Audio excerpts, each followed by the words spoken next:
buenas a todos. Gracias por sumarse a este nuevo encuentro que hoy tenemos. Bueno, tenemos el gustazo de tener al doctor Juan Ignacio Rojas, que nos va a hablar del rol del paciente en la decisión de su tratamiento. Así que vamos a arrancar por acá. Juan Ignacio es médico neurólogo, trabaja en SEMBA y en el Hospital Universitario CEMIC. Así que bueno, Juan Ignacio, un gusto tenerte y si te parece arrancamos. Bueno, muchas gracias, Joana, por la invitación. Siempre para mí es un placer compartir estos espacios. La idea por ahí es, yo tengo unas diapositivas, voy a compartir mis diapositivas con ustedes y después voy a dejar, vamos a abrir un espacio de intercambio. La idea es hacer esto, ¿no? Una parte más de ida y vuelta de todo lo que pueda haber generado mi presentación, las preguntas. Por ahí entre medio, si surge alguna duda de las diapositivas que voy a presentar, me paran, la abrimos a la discusión, pero va a haber al final o después de mis diapositivas todo un espacio que lo vamos a usar para justamente hacer un intercambio, un ida y vuelta.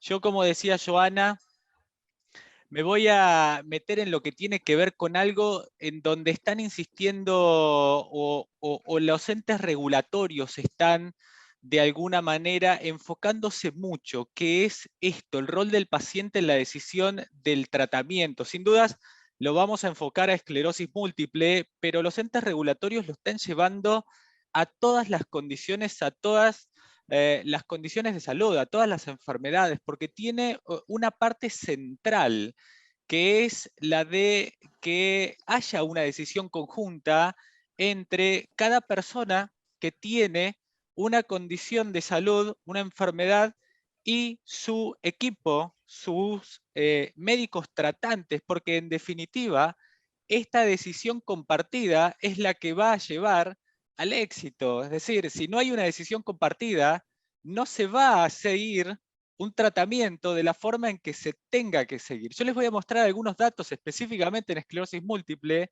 de cómo se va a dar esto, y si no se hace, o las situaciones en las cuales no se ha llevado de esta forma, en general se lleva al no tratamiento, a que los tratamientos se dejen de utilizar, y todo termina un poco fracasando desde el aspecto del tratamiento específicamente, entendiendo sin dudas que el tratamiento es una parte nada más, pero es una parte importante del manejo de la esclerosis múltiple.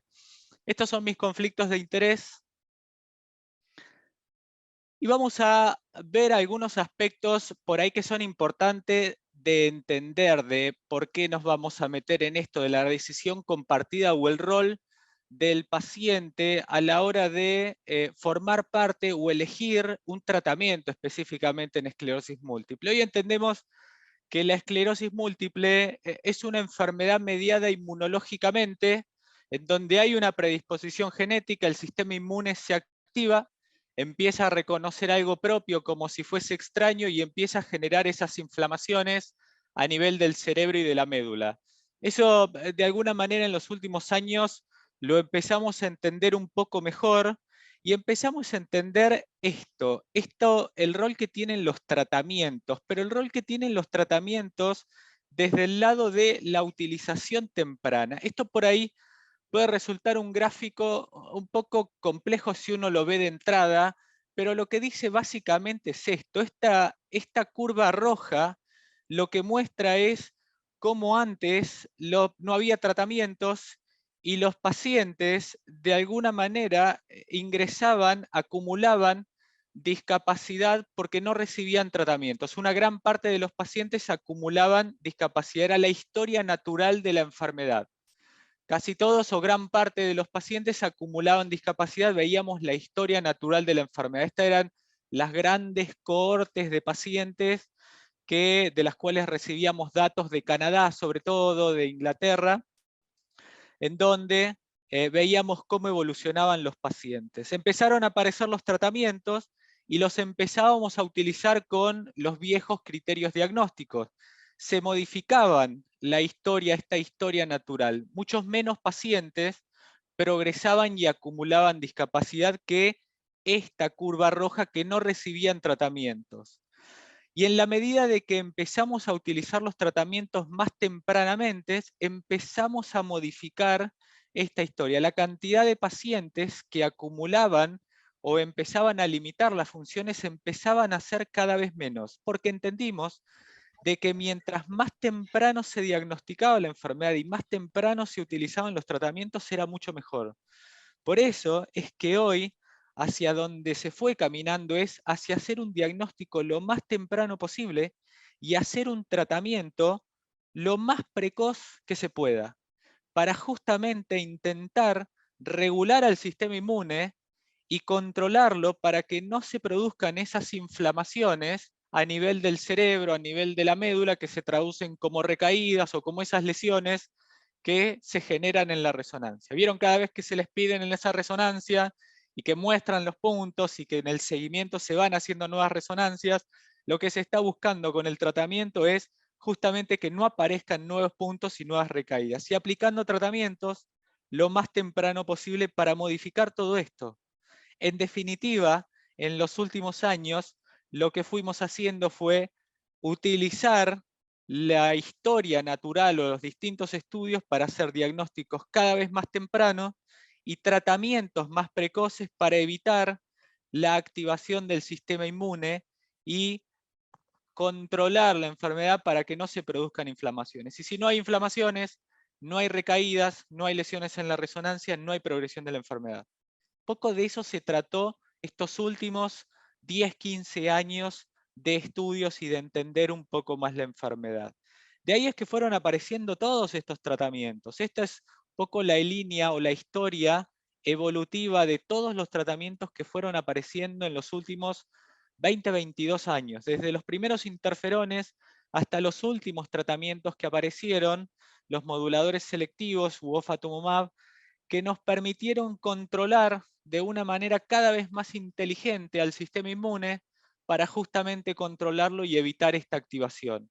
Pero siempre siguiendo este dogma de alguna manera, que es diagnosticar temprano y tratar lo más precoz posible para justamente evitar las inflamaciones. Hoy entendemos que cada paciente tiene su esclerosis múltiple y esto no es una frase, un cliché. En definitiva, de lo que estamos hablando es cada paciente tiene su resonancia, tiene sus recaídas, tiene su clínica y lo que hacemos es considerar o sentarnos con cada paciente para justamente ver eso, ver la clínica, ver la resonancia, charlar, entender cuán agresiva es la enfermedad en cada paciente y pensar cuál podría llegar a ser de todos estos tratamientos el más apropiado considerando la agresividad que tiene la enfermedad. Hoy hay muchos tratamientos, pero vemos cuán agresiva es la enfermedad para entender cuál puede ser el mejor tratamiento para cada forma de la enfermedad. De eso se trata. Cuando uno piensa o se sienta con los pacientes y charla con cada uno de los pacientes, en definitiva está intentando ver cuán activa es la enfermedad desde la resonancia, desde la clínica, desde los síntomas que generó, para intentar encontrar cuál de estos tratamientos podría ser el más apropiado para frenar la enfermedad y regular el sistema inmune y que no aparezcan nuevas recaídas, no aparezcan nuevas lesiones en la resonancia. De eso hablamos cuando decimos y pensamos que cada paciente tiene su esclerosis múltiple, entendiéndola desde el tratamiento. Cierto que el concepto de que cada paciente tiene su esclerosis múltiple es un concepto muy amplio, pero cuando lo hablamos desde el tratamiento, lo que estamos haciendo referencia es la elección de un tratamiento para la agresividad que pueda llegar a tener esa forma de esclerosis múltiple en cada una de las personas a la cual se le haya hecho el diagnóstico. Pero ahí es donde entramos en un punto que termina siendo por ahí muy chiquito, que es que muchas veces nos sentamos y charlamos con los pacientes o incluso lo charlamos entre colegas y pensamos en tratamientos y lo hablamos con los pacientes a tratamientos pensando solamente en 2 o 3 aspectos, que tiene que ver con si es una recaída remisión de esclerosis múltiple, si tiene más o menos lesiones en la resonancia o si ha tenido recaídas que ha generado más o menos síntomas. Y la elección de un tratamiento y la decisión de elegir o qué tratamiento se va a elegir va mucho más allá de ese aspecto clínico de la enfermedad.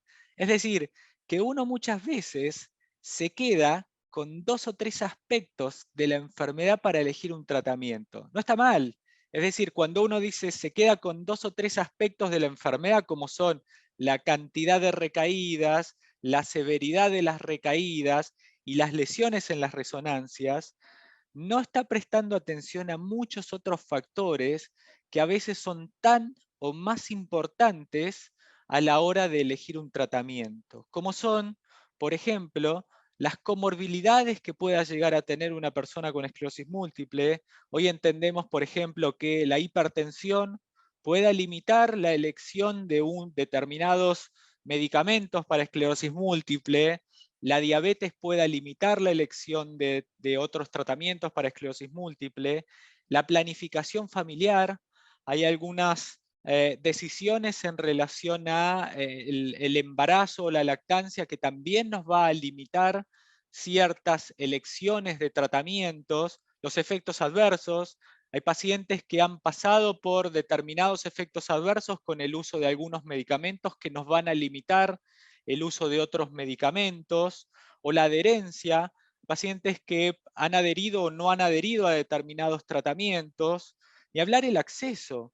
Hoy entendemos que el acceso puede limitar muchísimo. Muchas veces pensamos en determinados medicamentos de los que llamamos de alta eficacia, estos anticuerpos monoclonales, y a la hora de salir a buscarlos, a indicarlos o charlarlos con los pacientes, vemos que no tenemos acceso, ya sea porque la obra social o el pagador no los van a proveer.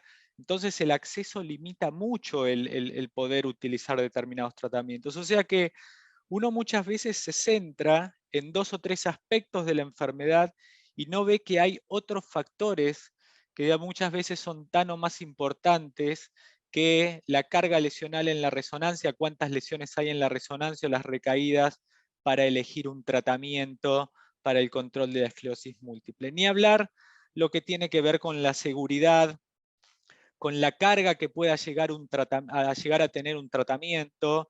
Muchas veces uno piensa en un tratamiento y ese tratamiento implica para el paciente estar viajando kilómetros y kilómetros todos los meses para aplicárselo a un centro de infusión, o eventualmente tener que estar inyectándose un montón de veces a la semana para poder sostener el tratamiento, y eso es una carga para el paciente que implica un costo, un descenso en su calidad de vida muy importante. Eso es una carga en el tratamiento para el paciente que termina impactando en su día a día, y eso hay que considerarlo. De ahí que los entes regulatorios y en las discusiones con los pacientes y los propios pacientes tienen que empezar a tener un rol muy proactivo para tomar decisiones de cuál va a ser el tratamiento que van a seguir, porque en definitiva el paciente es el que va a utilizar el tratamiento. No va a ser ni el médico, ni la obra social, ni la familia el que va a usar el tratamiento. Va a ser el paciente el que va a usar el tratamiento. Por eso es que el paciente es el que va a elegir el tratamiento. Y sin dudas va a ser una elección, por supuesto, tiene que hacer una elección en base a información, en base a la conveniencia y por supuesto en base a muchos de estos factores que muchas veces no son considerados y se priorizan otros factores que probablemente para el paciente no tengan tanta relevancia y tengan mucho más relevancia para actores dentro de la decisión que no son los importantes, porque en definitiva esos actores no van a utilizar el tratamiento durante el seguimiento. Fíjense estos datos, y estos son por ahí los que yo hacía referencia al comienzo de la charla. Estos son datos por ahí parecen complejos, pero en definitiva lo que dicen, estos son datos de los registros más importantes de Europa. Un registro es un sistema organizado que recolecta datos de pacientes utilizando tratamientos y teniendo la enfermedad en Europa, de distintos países. Y lo que dice es básicamente por qué los pacientes dejaron de utilizar los tratamientos en estos registros. Primariamente, la primera causa de dejar de utilizar los tratamientos es que los tratamientos no funcionaron. Pero la segunda causa por la cual dejaron de utilizar los tratamientos es porque no habían sido tratamientos que habían elegido los pacientes, porque no estaban convencidos de ese tratamiento, porque no estaban motivados a utilizar el tratamiento, porque no tenían adherencia al tratamiento. En definitiva, eran tratamientos que no habían preferido, no habían convenido utilizar los pacientes en la toma de la decisión. O sea que es tan importante, tan o más importante casi, como que el tratamiento deje de hacer efecto. Y esto, en definitiva, el dejar de utilizar el medicamento, lleva a que al no utilizar un medicamento, el sistema inmune empiece a activarse, empiece a generar recaídas, lesiones en la resonancia, y se soluciona teniendo y consensuando, y que el paciente tenga un rol proactivo en decidir cuál va a ser el tratamiento que va a utilizar y se cambie y esto pase a ser una causa menor a la hora de interrumpir o no utilizar un tratamiento. Pero es una causa mayor, casi una causa que iguala a que el tratamiento deje de hacer efecto y no debiera ser así.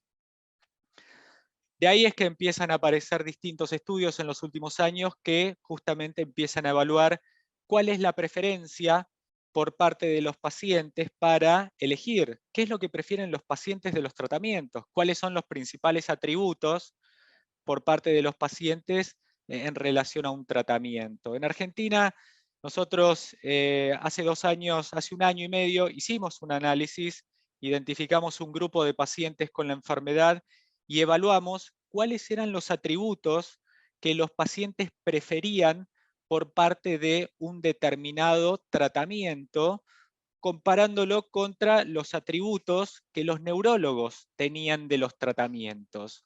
Ese estudio justamente fue comparativo contra otros estudios de similares características realizados en Europa y en Norteamérica. Involucró pacientes entre 18 y 55 años con diagnóstico de esclerosis múltiple a recaída remisión, y lo que se hizo fue establecer atributos en ciertas características de los tratamientos que siempre buscamos, como por ejemplo que no produzcan recaídas, que no progrese la enfermedad, los eventos adversos, la vía de administración y la frecuencia de administración.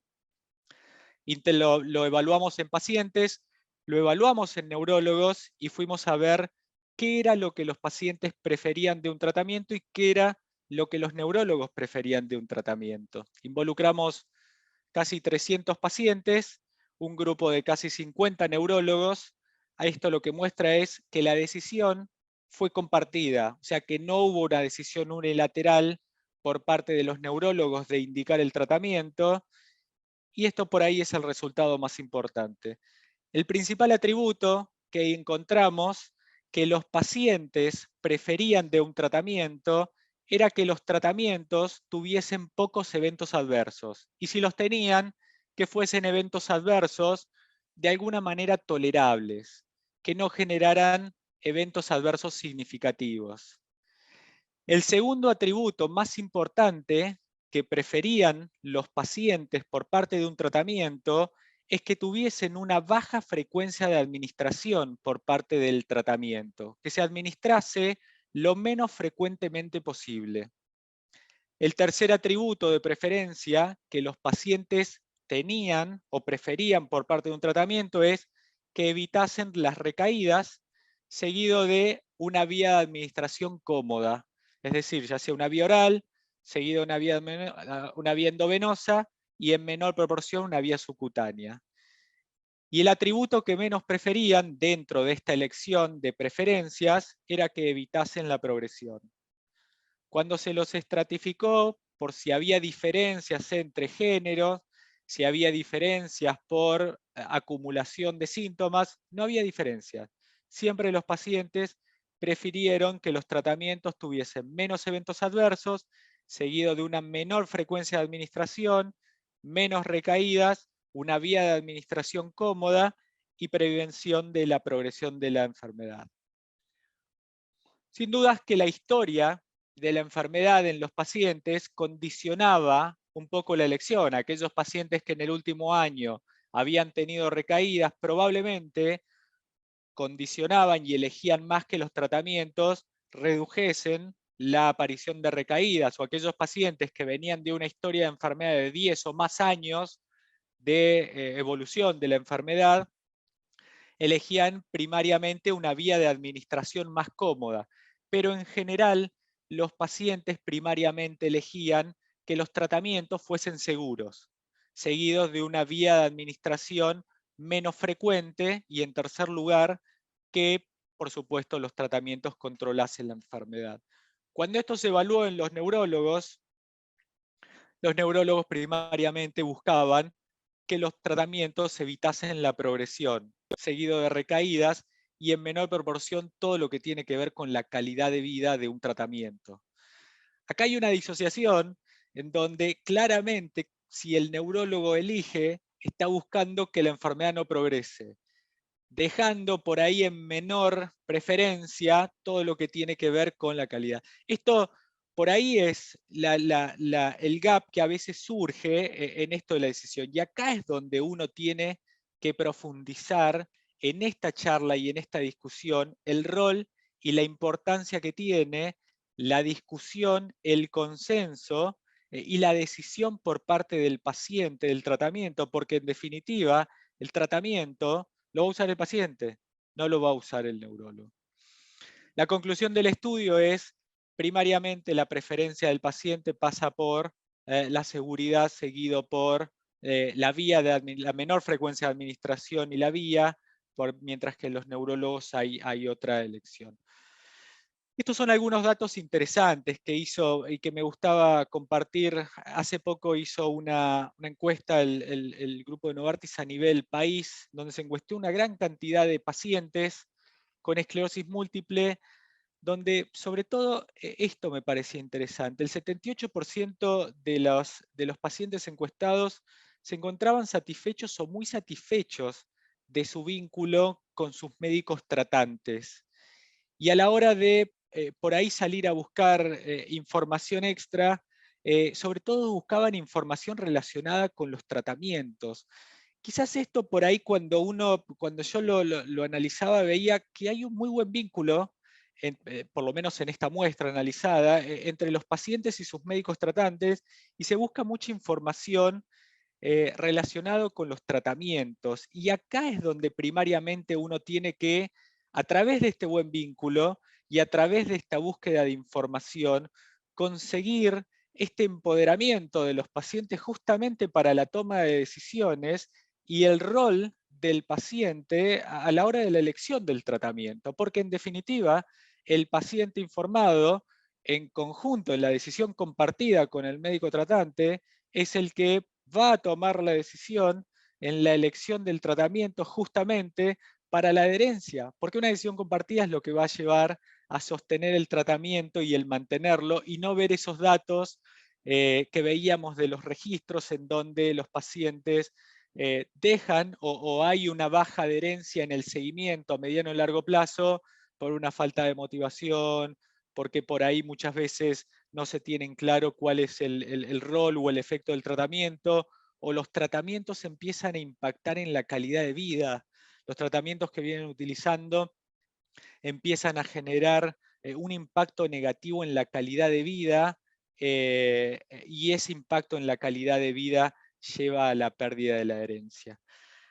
Por ahí, a modo de conclusión y para abrir el espacio de discusión, hoy los entes regulatorios están insistiendo mucho en todas las condiciones de salud de que los pacientes tienen que tener un rol mucho más activo a la hora de tomar decisiones de su tratamiento. En definitiva, es su tratamiento, no es el tratamiento de su enfermedad, sino es su tratamiento para la condición de salud. Y esa decisión, si bien es una decisión compartida, tiene que ser justamente eso, una decisión compartida con su médico tratante de su tratamiento. De ahí el de empezar a entender cuáles son las preferencias, cuáles son sus preferencias, y el de justamente hacer a través de esta decisión compartida una decisión que involucre dentro de sus preferencias cuál va a ser el tratamiento, sin dudas, considerando, contemplando lo que tiene que ver la actividad de la enfermedad, estos aspectos que hablábamos al principio. Uno no puede dejar de lado lo que es las recaídas, las lesiones en la resonancia, la actividad y las secuelas que puede haber generado una recaída, pero tampoco tiene que dejar de lado y tiene que poner mucha prioridad en la preferencia del paciente a la hora de pensar en la planificación familiar, la carga del tratamiento, cómo va a impactar o eventualmente cómo está impactando ese tratamiento en la calidad de vida, y eso ponerlo en la balanza para tomar una decisión del tratamiento. Es cierto que muchas veces uno está ante la primera decisión del tratamiento, pero no tiene que olvidar que en el seguimiento uno va fortaleciendo ese vínculo con su equipo tratante, y en ese fortalecimiento del vínculo con su equipo tratante va ganando en esa confianza, y justamente en ese ganar confianza va empoderándose para seguir tomando decisiones, y en ese seguir tomando decisiones poder justamente ganar en esto de decir, miren, no lo estoy pasando bien, si no la está pasando bien, o eventualmente si hay que tomar una decisión, ya sea por actividad, decir, por acá fuimos y por acá no la pasé bien, y ahora vamos a ir por acá, ya sea por actividad o eventualmente por intolerancia. Pero el rol del paciente en la decisión del tratamiento tiene que ser cada vez más fuerte, porque en definitiva va a ser una garantía de adherencia y de mantenimiento del tratamiento. Uno puede cambiar el tratamiento, ya sea porque no esté cumpliendo lo que tiene que cumplir, que es el control del componente inmunológico.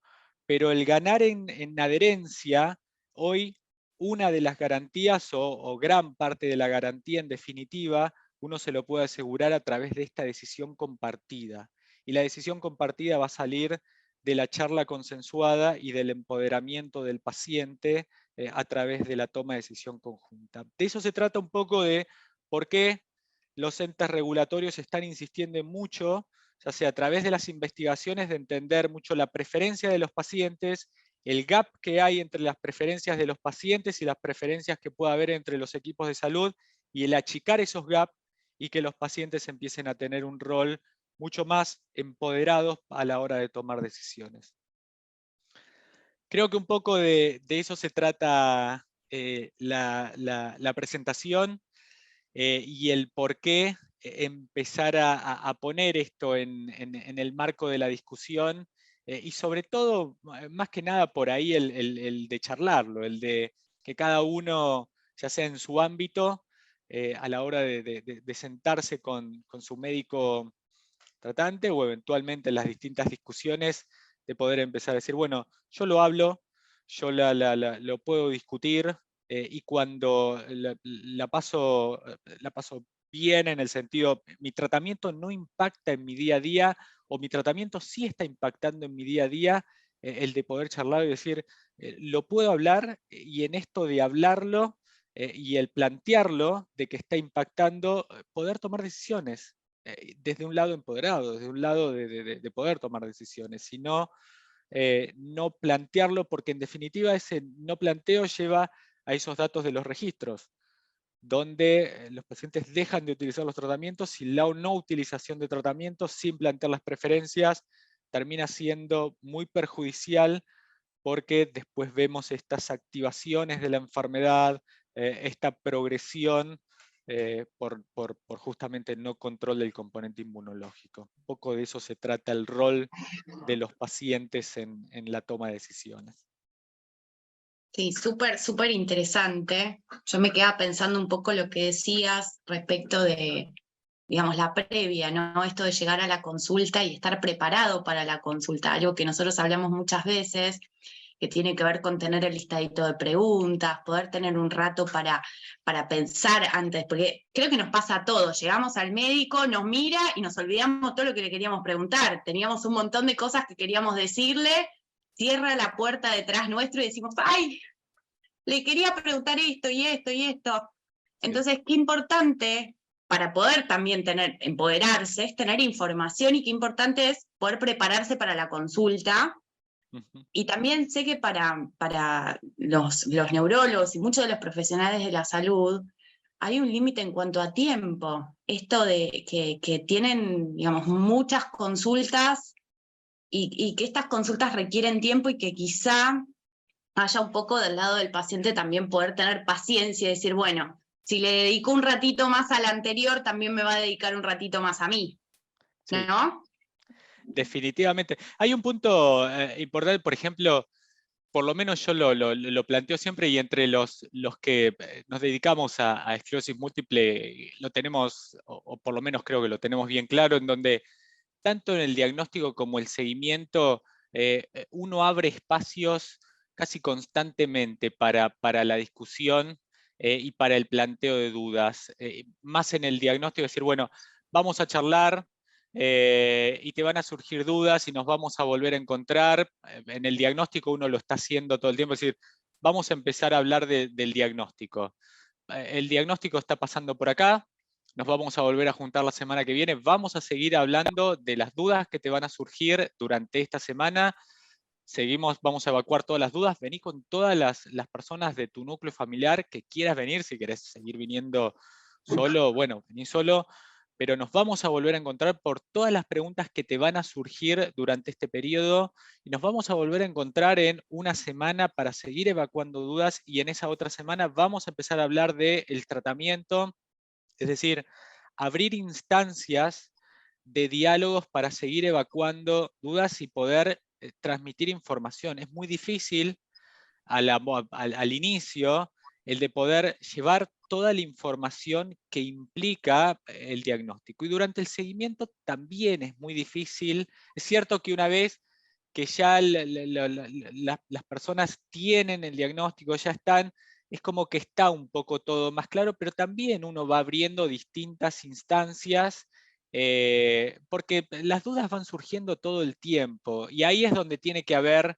esta complicidad de ambos lados. Creo que la rigidez desde el lado medio, decir, bueno, nuestro tiempo son estos 20 minutos de consulta y se acaban estos 20 minutos y ya está, no me escribas ni me llames hasta los próximos 3 meses, es muy difícil de encontrar. Yo creo que uno en estas condiciones tiene mucha complicidad y mucha apertura, porque sabe que están surgiendo dudas todo el tiempo y abre muchos canales.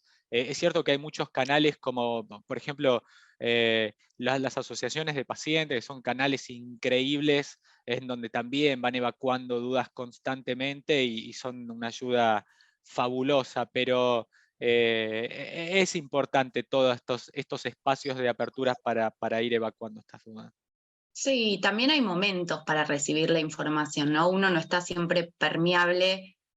Apenas llega el diagnóstico, creo que podés recibir hasta una cantidad acotada de información, y de a poquito vas indagando. Esto que aparecía, no sé, distintas cuestiones que también tienen que ver con la cotidianidad, cuando eso ya se empieza a incorporar en la vida cotidiana.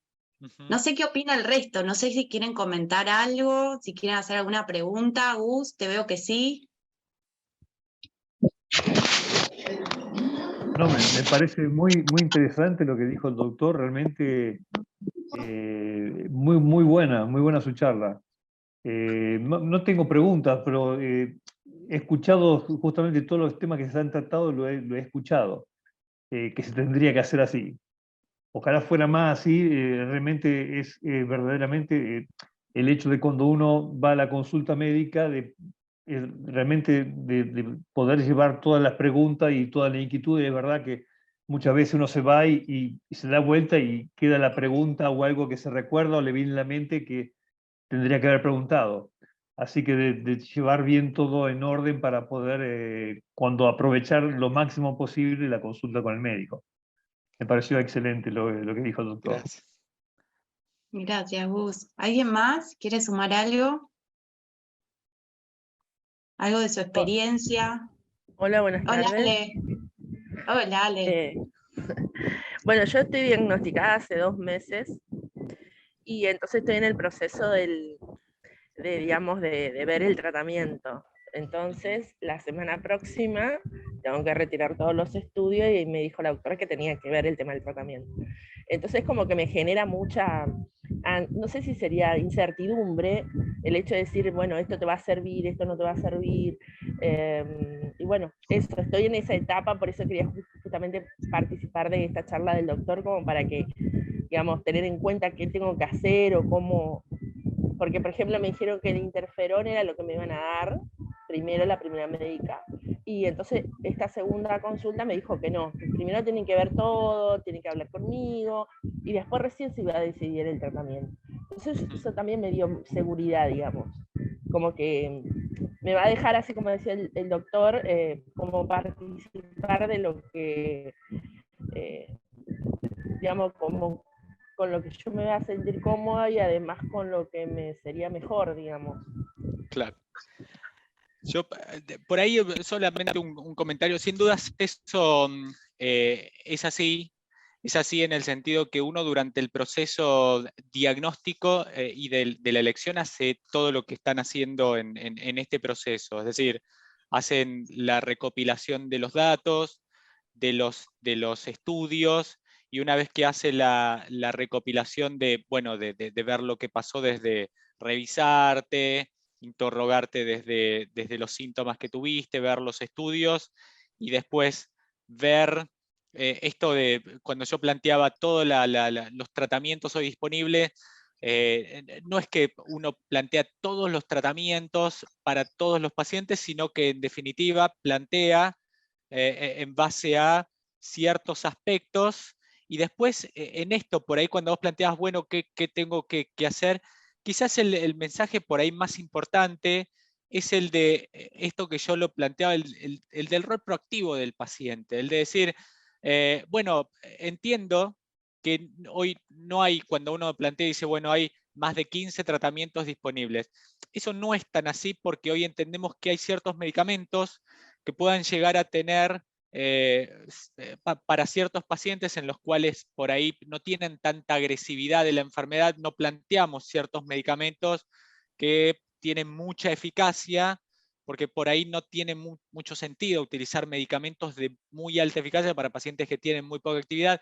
Quizás eso después lo replanteemos, pero hoy un poco lo que planteamos es una individualización del tratamiento, pero esto desde el lado de la eficacia. Pero desde el lado del paciente, quizás el mensaje más importante de esto cuando vos planteas, bueno, ¿qué es lo que tengo que hacer? Es el de tener un rol proactivo. Un rol proactivo es decir, miren, yo hoy hago esto, trabajo desde este lado, mi vida personal pasa por acá, mi vida familiar pasa por acá, y quiero seguir haciendo esto, quiero tener esta autonomía, mi planificación familiar pasa por acá, y yo hoy cuando me plantean las opciones de tratamiento, porque cuando uno habla con los pacientes se está planteando, no sé, 1, 2 o eventualmente 3 opciones de tratamiento dentro de este marco de tratamiento. Y entonces, uno, desde el lado del rol del paciente, en definitiva lo que le está diciendo a los pacientes es que tengan un rol proactivo manifestando cuáles son sus preferencias,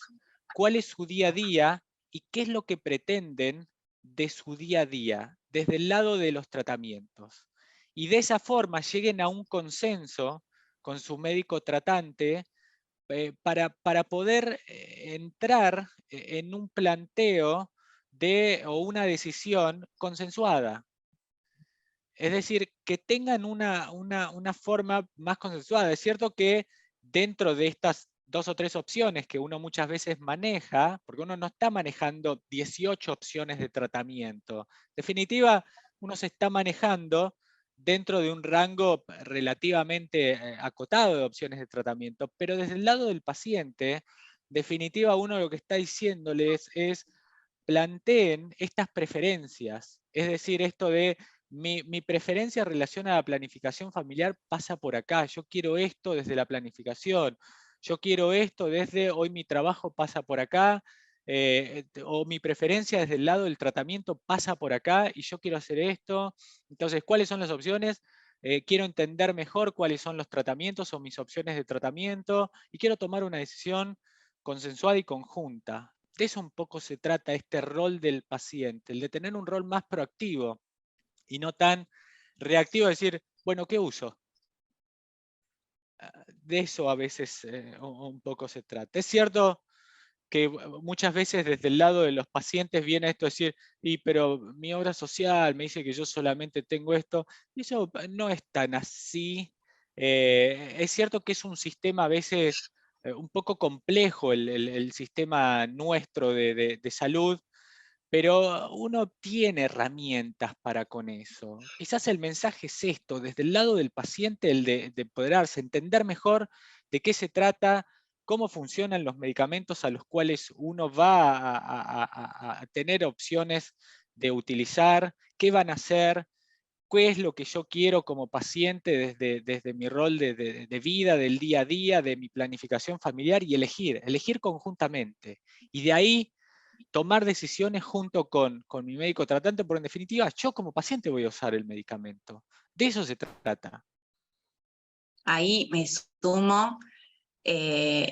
A ver, hay una ley, chicos, hay una ley. Sí, María, ya vamos con vos. Dame 2 minutos, que justo viene al tema, digamos, el tema de las coberturas médicas. No son quienes definen el tratamiento, son ustedes junto con su médico y teniendo en cuenta también la cronicidad del diagnóstico, ¿no? Que de alguna manera llega y se queda con nosotros, entonces decir, bueno, ¿con qué me voy a sentir cómoda? ¿Qué es lo que me va a facilitar? Que es un poco lo que dice el doctor respecto de la vida cotidiana. ¿Qué cosas son importantes para mí y que quiero que estén ahí al frente al momento de tomar la decisión? Pero la obra social o la cobertura médica o el sistema sanitario no es quien define el tratamiento, y creo que ahí es una parte importante, o una parte importante que en la que están las organizaciones de pacientes defendiendo la prescripción del médico y la decisión del paciente, ¿no? Me parece que ahí eso lo agrego como un punto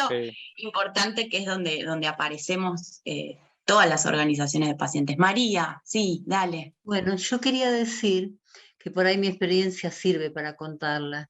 Mi primer tratamiento, que lo tuve durante 4 meses, fue autoinyectarme.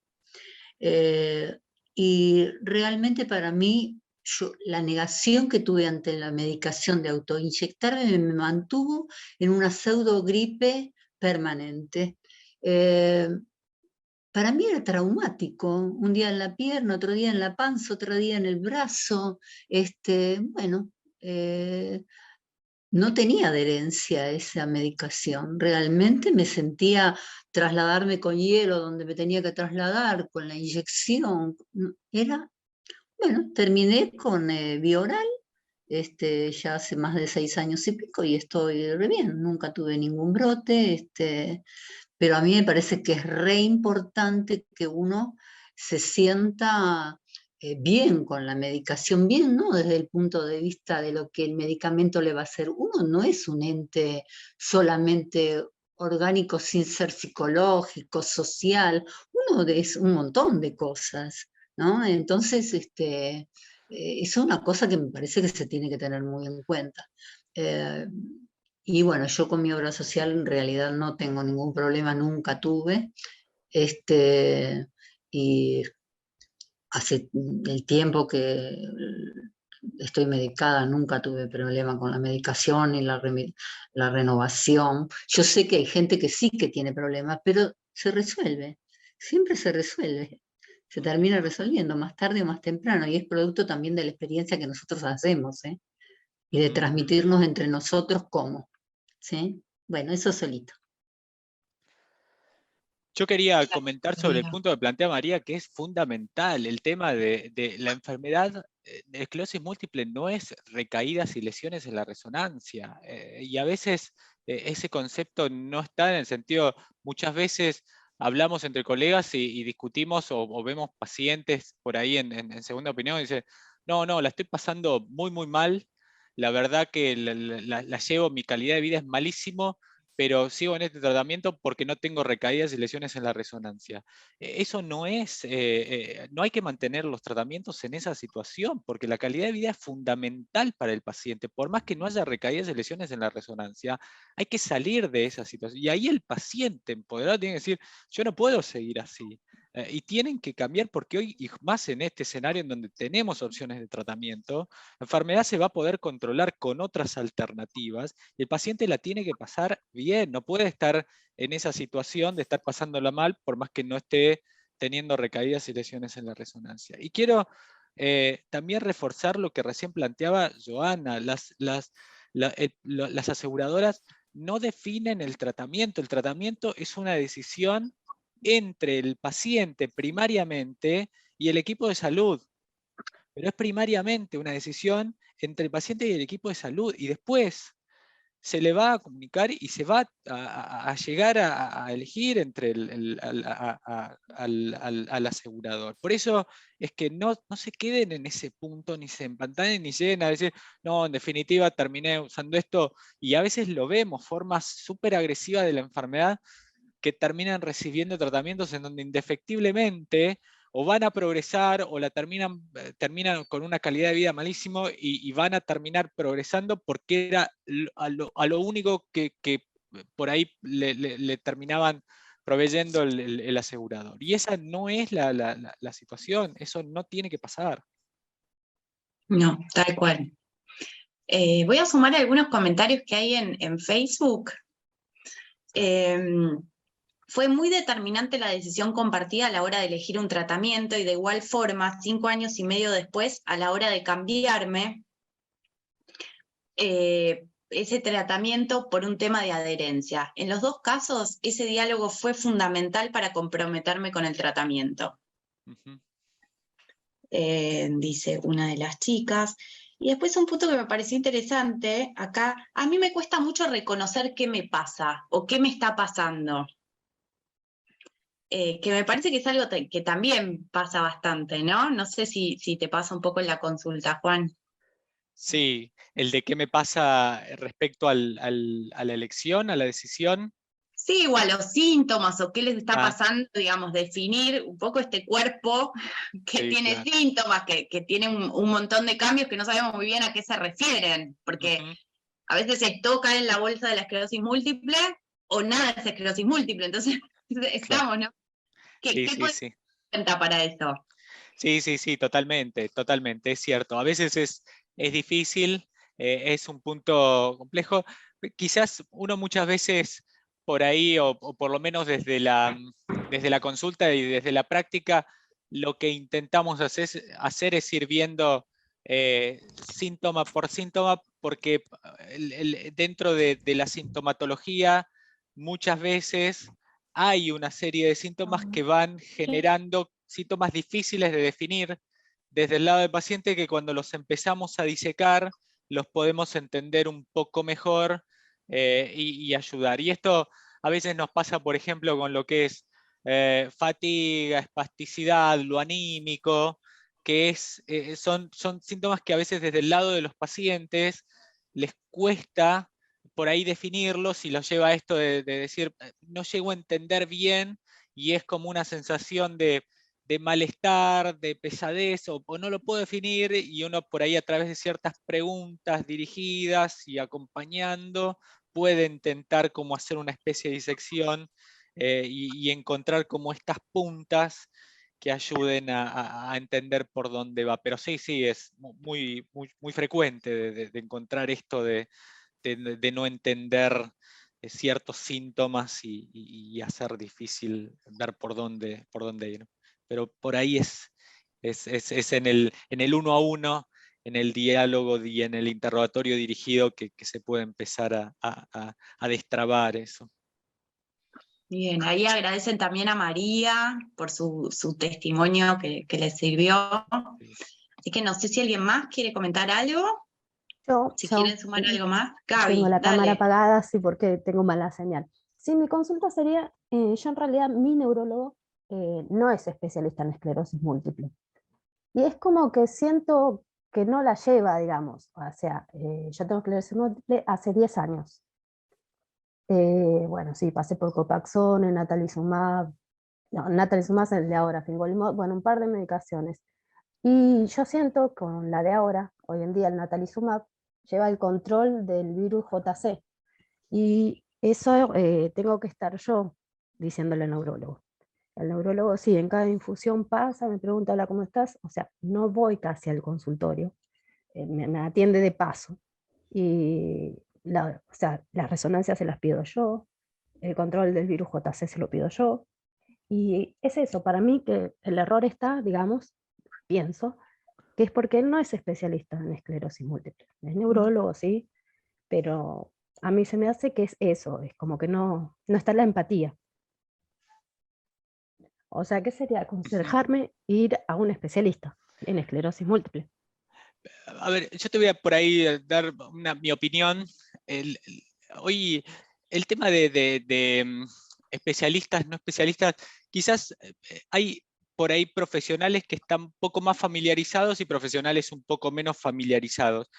Y un punto que hoy lo charlamos mucho y lo llevamos mucho a la discusión es el de la transferencia, el de transferir responsabilidades a los pacientes. Y no está mal, en el sentido de que es cierto que estamos transfiriendo cada vez más responsabilidades a los pacientes en el sentido de decirles que los pacientes estén un poco más atrás de síntomas en relación a si les cuesta más caminar, si antes lo que caminaban hoy les está costando un poco más, como para identificar la progresión de la enfermedad, de estar un poco más atrás de fechas, como por ejemplo resonancias, de estar un poco más atrás de análisis. Es cierto que hay otros aspectos de los cuales desde el lado de los equipos de salud tenemos la obligación de estar atrás porque forman parte de aspectos bien más centrales de seguridad y que los tenemos que ver.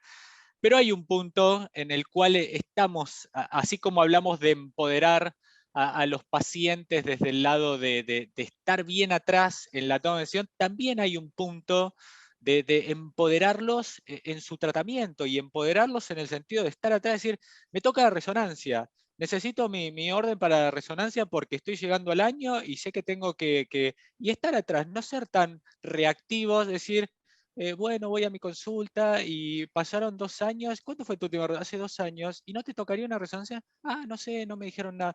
No, también estar bien atrás de sus controles de una forma más proactiva. Y eso lo estamos llamando una transferencia de responsabilidades. De vuelta, hay un punto en donde hay aspectos centrales del control de ciertos tratamientos en donde estamos como equipos bien atrás. Por eso es que hay por ahí parte de transferencia y parte del cual estamos bien atrás. Yo te diría por ahí en el tema de si vos tenés buena onda o te llevas bien y Natalizumab y los tratamientos y venís bien, nada, mantenelo. No me parece como señales de alarma el tema de estar atrás y estar recordándole cosas, porque hoy hay un cierto aspecto de transferirle y que los pacientes estén mucho más atrás y sean más proactivos con sus cuidados, y no está mal. Está bien que estén bien atrás y sepan cuándo les tocan sus análisis y sepan como para que no se les pase nada. Yo estoy usando Natalizumab y a mí me corresponde hacerme un JC cada 6 meses y se le pasó porque, no sé, mi médico está, che, me toca, mirá que me toca, me das la orden y me toca una Discúlpame, resonancia y me toca. Hay perdona, algo de eso. a mí no me hace el control del virus cada 6 meses, No, es por decir, digo, nada pero más. hace 4 años ya me lo están infundiendo. Sí. Creo que tendría que ser cada 6 meses. No, está bien, es solamente de comentario a modo Ya de no, sí, ejemplo de sí, yo Pero más o quizá, menos. Gaby, en ese punto estaría bueno que vos puedas, si tenés confianza con él, poder sentarte y hablar de esto, que con lo que vos no te sentís cómoda, qué necesitarías, y replantear el vínculo entre ustedes dos, porque en definitiva, en este tipo de diagnósticos termina siendo un vínculo que es duradero, de alguna Sí, manera. sí, eso Claro. sí, pero o Y sea, yo ya lo noto que él es como que mucho no le gusta que yo le diga lo que me tengo que hacer, o sea, lo que me falta, lo que me tocaría hacer. Yo lo noto eso. Y te podría decir que no soy la única. Tengo otras compañeras que estamos en la misma. Bueno. O sea que bueno, sí, no, más que nada es eso, sí. tendría que ir a ver a otro especialista, digamos, que me pueda aconsejar, o no sé, la verdad que no sé qué hacer, porque igual, en definitiva, él es el médico de la obra social, y la obra social es la que me da la medicación. O sea, siempre voy a tener que volver a él, eso seguro. Por ahí esto siempre, entre colegas, yo lo plantearía, lo hablaría con el médico, le diría esto, ¿no? De por ahí te sentís incómoda y eventualmente, sí, si te sentís incómoda y no hay un vínculo, sí, claro. Siempre lo importante es que tengas un buen vínculo con tu médico, más en una condición que es claramente lo vas a necesitar estar. Claro, y que no, lo yo importante es que tengo, haya un buen vínculo. claro, no, yo tengo el celular todo, que obviamente jamás lo molesto, excepto casos puntuales, y sí, cuando le caigo con algo, no termino más. Empezó uno tras de otro, pero es como que es la oportunidad que tengo, es esa y ya está. Bueno, muchas gracias. Gracias, Gaby. ¿Alguien más que quiera sumar algo más? Susana, sí. Estás muteada. No te escuchamos, Su. Ahí hay un microfonito, tenés que ¿Ahora? Ahora ¿Ahora sí. me escuchás? Sí. Bueno, entré tarde, tuve todos los problemas y no pude escuchar casi la charla. Yo empecé con una neuritis en el 83 y recién en el 96 me diagnosticaron. Ya hace 10 años que estoy en silla de ruedas. Pero bueno, un consejo, que no bajen los brazos. Yo igual hago todos los cursos que pueda, me cuido un montón con la alimentación, miro todas las series y todas las cosas para tener bien activa la parte de la memoria y todo eso. Mi pregunta es la siguiente. Después tuve dos veces el COVID y esto hizo que no pueda recuperar las fuerzas. Por supuesto, tenía una deficiencia de fuerzas, pero ahora es mucho más después del COVID. Estoy tratando de hacer la mayor cantidad de rehabilitación posible para tener fuerza, porque no me puedo pasar ahora al baño. Entonces, lamentablemente, por esa razón, sin tener problemas de esfínteres, tengo que usar pañal porque no me puedo pasar sola. Perdí la fuerza. Bueno, quería preguntarles un poco un consejo, qué es lo que puedo hacer más. Y por otro lado, que me influye más también todo el tema emocional. Se me nota más ahora, es como que quedo más, también sin fuerza. Es como que después del COVID no puedo llegar a estar mejor, ¿no? Igualmente estuve muy mal y me recuperé bastante, pero no lo suficiente. Bueno, eso. Igual a veces es un tema de, bueno, es cierto que en el contexto de la enfermedad a veces hay como escalones hacia abajo. Esos escalones muchas veces lo suelen generar, bueno, tuviste una infección severa, la infección severa muchas veces contribuye a generar escalones hacia abajo, en este caso es un escalón hacia abajo, y ese escalón hacia abajo, a veces con el tiempo, vuelve y se recupera. Existe la posibilidad de que vuelvas a estar como estabas previo a la infección, o que te deje una secuela, no como una recaída, pero que te deje algo debilitado. A veces es cuestión de darle tiempo, rehabilitar y darle tiempo para ver si podés llegar a estar como estabas previo a la infección. Quizás el consejo es rehabilitarlo, trabajarlo y darle tiempo. Muchas veces son tiempos más prolongados y y es cuestión de tiempo para ver cuánto se recupera post ese episodio infeccioso severo, que tiene un impacto sobre el fenómeno. En definitiva, estamos hablando de un impacto sobre el proceso degenerativo, sobre la conducción axonal que va contribuyendo a que haya una secuela. Pero es cuestión de darle tiempo a rehabilitar para ver si puede llegar a estar, puede volver a como estaba previo a la infección. Sí, yo hoy tuve justamente, vino mi kinesiólogo, que tengo kinesiólogo a domicilio, y me dice que hoy, por ejemplo, que estoy mejor, y esto de levantarme de la silla para tener más fuerza, hoy lo pude hacer 3 veces cuando lo hacía 2 veces, ¿no? O sea, de alguna forma estoy un poco mejorando. Pero sí, mucha paciencia. Exacto. Exactamente, sí, mucha paciencia y bueno, y también disfrutar los pequeños logros, ¿no? Tenerlos presentes, esto de, bueno, hoy pude un poquito más, a veces también tener presente el tema fatiga, que a veces afecta, ¿no? Que es un síntoma que está ahí siempre subyacente y que a veces no lo registramos y que también puede afectar lo anímico. Así que bueno, muchas gracias Susana por compartir. Bueno, no de nada.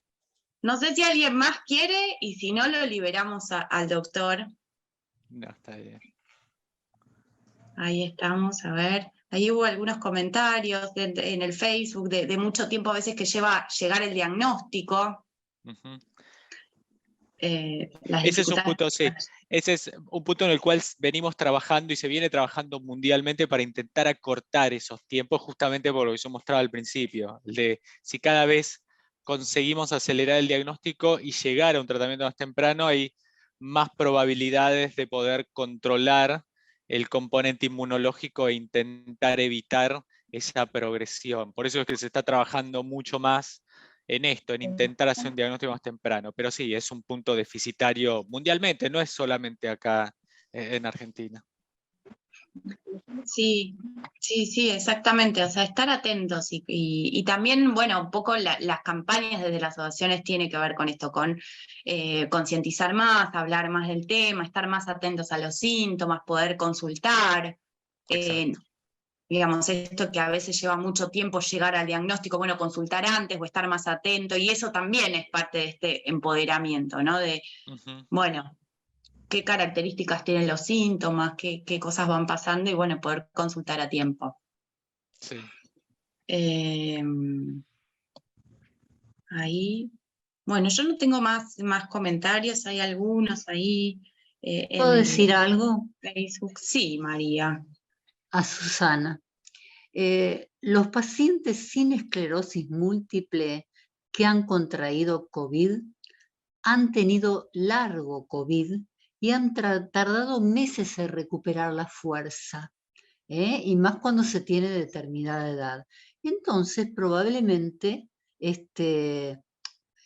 lo que dice el doctor es verdad, que hay un escalón hacia abajo, pero probablemente tenga que ver con el COVID y yo creo que lo vas a recuperar, porque en eso también está el recuperarse, en creer que uno puede, ¿no? Gracias, María.